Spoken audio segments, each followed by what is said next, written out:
Halo bos, jumpa lagi bersama saya di channel SS Mifada. Pada video kali ini saya akan memberikan ide atau inspirasi bisnis yang cukup menjanjikan. Tentunya dari barang-barang sederhana atau barang-barang bekas dijadikan barang yang sangat bernilai tinggi dan layak untuk dijual harga tinggi juga bos. Ini sudah saya persiapkan pipa PVC bekas. Untuk ukuran pipa PVC bekas yang saya gunakan pada kali ini ukurannya 4 in seperti ini bos. Dan bagi kalian yang masih belum subscribe, silahkan subscribe channel SS Mifada. Dan jangan lupa aktifkan lonceng notifikasinya agar tidak ketinggalan setiap ada video terbaru dari channel yang sangat inspiratif ini bos. Oke, bagaimana prosesnya? Langsung kita eksekusi.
Oke bos, ini sudah selesai proses pembuatan lampu hias gantung yang terbuat dari pipa PVC.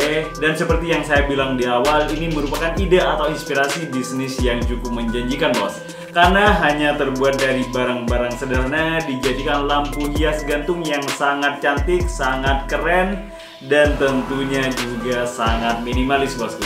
Untuk warna cat yang saya gunakan pada kali ini, saya menggunakan cat warna hitam doff. Misalnya kalian mau menggunakan cat warna lain, itu sesuaikan dengan selera kalian bosku. Oke, semoga bermanfaat video pada kali ini. Bagi kalian yang menyukai video pada kali ini, jangan lupa di like dan juga di subscribe. Dan jangan lupa share video ini ke teman-temannya bos, agar kita saling memberi manfaat pada orang lain. Dan seperti biasa, saya selalu berharap kepada kalian, jangan pernah berhenti untuk berkarya dan berkreasi. Salam kreatif.